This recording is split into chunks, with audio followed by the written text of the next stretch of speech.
नमस्कार, मैं हूं जयश्री नागदा और आप देख रहे हैं बेबाक राजस्थान। दोस्तों, आपको याद है जब लाडली बहनों ने मध्य प्रदेश के पूर्व सीएम शिवराज सिंह चौहान को विदिशा में भावुक कर दिया था। शिवराज बाढ़ वाले गणेश मंदिर दर्शन करने पहुंचे थे और यहाँ लाडली बहनों ने नारे लगाए थे कि शिवराज तुम राज करो, हम तुम्हारे साथ हैं। बहनों का भाई कैसा हो, शिवराज भैया जैसा हो। और इसके बाद बहनें शिवराज सिंह से लिपट कर रोने लगी थी। भीड़ से शिवराज के लिए आई लव यू मामा कहा गया। यह देखकर शिवराज सिंह की आंखों से भी आंसू बहने लगे थे। ऐसा ही नजारा एक बार फिर दिखा। पूर्व मुख्यमंत्री शिवराज सिंह चौहान 2 दिन के प्रवास पर गुरुवार रात अमरकंटक पहुंचे थे और यहाँ हॉलीडे होम में महिलाएं उनसे लिपट कर रोने लगी थी। इस दौरान पूर्व सीएम भी भावुक नजर आए और इससे पहले बुधवार को वे जबलपुर के बरगी में थे। यहाँ रात रुके, पार्टी कार्यकर्ताओं से मुलाकात की और यहाँ भी लाडली बहनें और भांजियां उनसे लिपट कर रोने लगी थी। दोस्तों, किसी राजनेता को ऐसा रिश्ता बना दें और जनता के मन में भी वही प्रेम जगाने में पूरा का पूरा जीवन गुजर जाता है।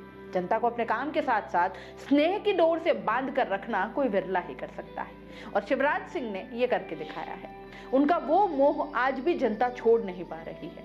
केंद्र सरकार मध्य प्रदेश में दूसरा पावर सेंटर बनने नहीं देना चाहती थी, इसलिए उनको मुख्यमंत्री नहीं बनाया। ये बात सभी जानते हैं। कोई कारण था ही नहीं कि उन्हें मध्य प्रदेश की बागडोर ना सौंपी जाती, क्योंकि जनता चाहती थी, सरकार वापस बनी थी, सरकार वापस रिपीट हुई थी और मुख्यमंत्री के काम में कोई कमी भी नहीं निकाल पाया था। ऐसे में शिवराज सिंह को मुख्यमंत्री ना बनाना कहीं न कहीं केंद्र सरकार का डर जो है वो सामने लेकर आता है। लेकिन फैसला आलाकमान को करना था। इस बार चौंकाने का दौर चला तो शिवराज सिंह भी इसकी भेंट चढ़ गए।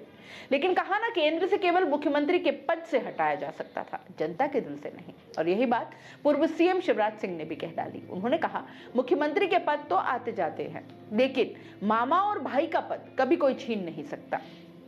शिवराज ने कहा कि कहीं ना कहीं कोई बड़ा उद्देश्य होगा यार। कई बार राज तिलक होते होते वनवास भी हो जाता है, लेकिन जरूर किसी न किसी उद्देश्य की पूर्ति के लिए होता है।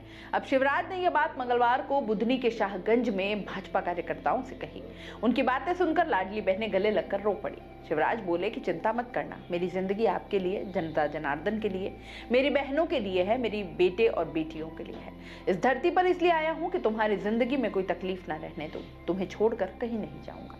पूर्व मुख्यमंत्री शिवराज सिंह चौहान ने भोपाल स्थित अपने बंगले पर मामा का घर लिखवा लिया है। उन्होंने कहा कि आपसे भैया और मामा की तरह ही जुड़ा रहूंगा। जब भी मेरी याद आए, निसंकोच घर पधारिए।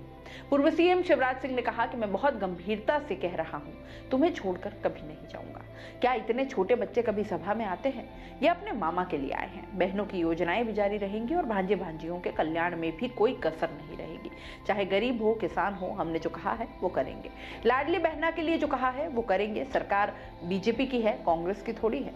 शिवराज ने यह भी कहा कि सरकार काम करेगी। लाडली बहनों के साथ साथ लाडली बहना आवास योजना, प्रत्येक परिवार एक रोजगार जैसी योजनाओं को सरकार आगे बढ़ाएगी। किसानों के लिए जो वचन दिए वो भी पूरे होंगे। पूर्व मुख्यमंत्री शिवराज सिंह चौहान ने भोपाल स्थित अपने निवास का नाम मामा का घर रख दिया है। उन्होंने कहा कि अभी हमारा बंगला है, उसका नाम हमने रख दिया है मामा का घर। पूर्व सीएम के इस बयान के बाद शिवराज जिंदाबाद के नारे लगने लगे। शिवराज ने सोशल मीडिया पर लिखा, मेरे प्यारे बहनों और भाइयों, भांजे भांजियों, आप सबसे मेरा रिश्ता प्रेम, विश्वास और अपनत्व का है। पता बदल गया है, लेकिन मामा का घर तो मामा का घर है। आपसे भैया और मामा की तरह ही जुड़ा रहूंगा। मेरे घर के दरवाजे सदैव आपके लिए खुले रहेंगे। आपको जब भी मेरी याद आए, मेरी जरूरत हो, निसंकोच घर पधारिए। आखिर ये आपके मामा और भैया का घर जो है। दोस्तों, पूर्व सीएम शिवराज के स्नेह और सम्मान पर आप क्या कहेंगे? क्या नेताओं को जनता से इसी तरह के रिश्ते बनाने चाहिए या तलखी वाले या तुगलकी फरमान वाले नेता आपको चाहिए? अपनी राय कमेंट बॉक्स में जरूर दीजिएगा और जाते जाते चैनल लाइक और शेयर, सब्सक्राइब जरूर करते जाइएगा।